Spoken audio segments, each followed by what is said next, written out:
Hey, welcome back to Just 5 Minutes.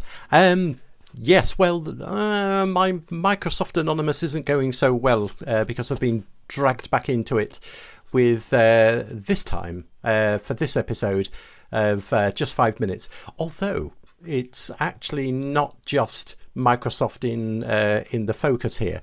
We're talking about Windows Dev Kit, basically, or whatever it was called, Project Volterra, I think, is probably what it was called. But it's available, certainly in the UK. I think apparently well, obviously the US, but Australia, Canada, China, France, and Germany, and Japan, the United Kingdom. So, but what is it? Well, essentially, it's a very, very small Microsoft Windows, but based on ARM, the ARM-powered chips, basically. So it's a device. It sort of looks a little bit like a Mac Mini, from what I can see. Obviously, I haven't got one physically, but it does look like that. But it's pretty power-packed, I have to say.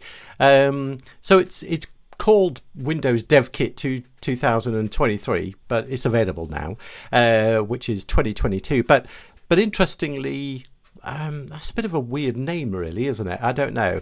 But anyway, it's an ARM-based device, so and a very compact one as well.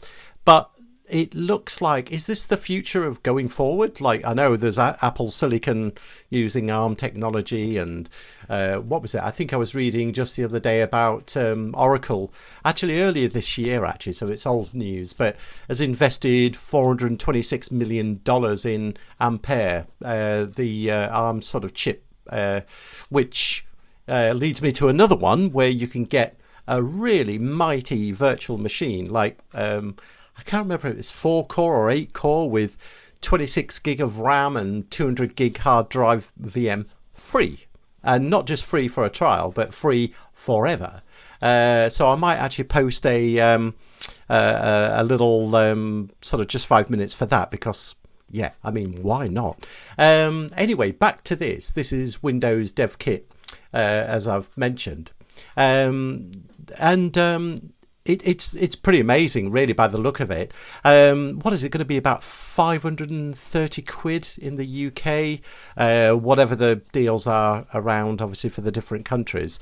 But a Snapdragon Gen 3, an 8CX Gen 3 compute platform. It's got a neural processing, an NPU. Crikey. So it can enhance the AI capabilities in your apps. Yeah, right, we'll come to that later.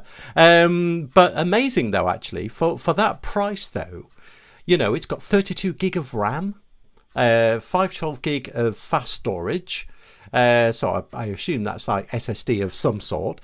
Wi-Fi 6, it's got physical Ethernet, 3 USB-As and 2 USB-Cs, and also a mini port. But you can also drive up to 3 external monitors simultaneously, which I find quite interesting, and including 2 that can run at 4K, 60 hertz.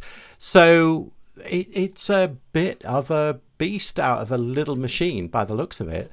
I guess ARM, it's going to be, you know, not running overly hot, low power and all that sort of stuff. But interestingly, I've got Raspberry Pi, and I've seen these where you can stack Raspberry Pis together, literally an army, that's a pun, of Raspberry Pis. And I just wonder, you know, you've literally seen like a mini data center in this sort of like a Raspberry Pi rack, which is incredible anyway in itself. But so I suppose you could go down that route. But and in fairness, if you want to keep your options open maybe a little bit, because one thing I've found is that even though this is running essentially Windows 11 on ARM, it's got quite a lot of the apps have already been ported over to, you know, it's got like Visual Studio, and, you know, it's got a few other things. I know it's got Office and a few things like that. I'll have to check the details on that. But I guess if you're going to go the Raspberry Pi route, you could sort of run a bit more flexible. You know, you can have obviously Linux sort of variations, as well as running possibly some of the Windows ARM stuff anyway. But I don't know. I'm not really in the market for a new laptop or machine at the moment, but it's certainly from the Windows side of the world. It's not bad for that price, really. But I think I will do a little just 5 minutes on some of the other VMs. Obviously, there's always been free versions of VMs dotted around all over the place. But as I say, the Oracle one, interesting, and there's a few others as well. So maybe that's a just 5 minutes just to identify some of those amazing offers where it's always free, apparently. So there we go. But that's what I've got this time around. We'll see you on the next one.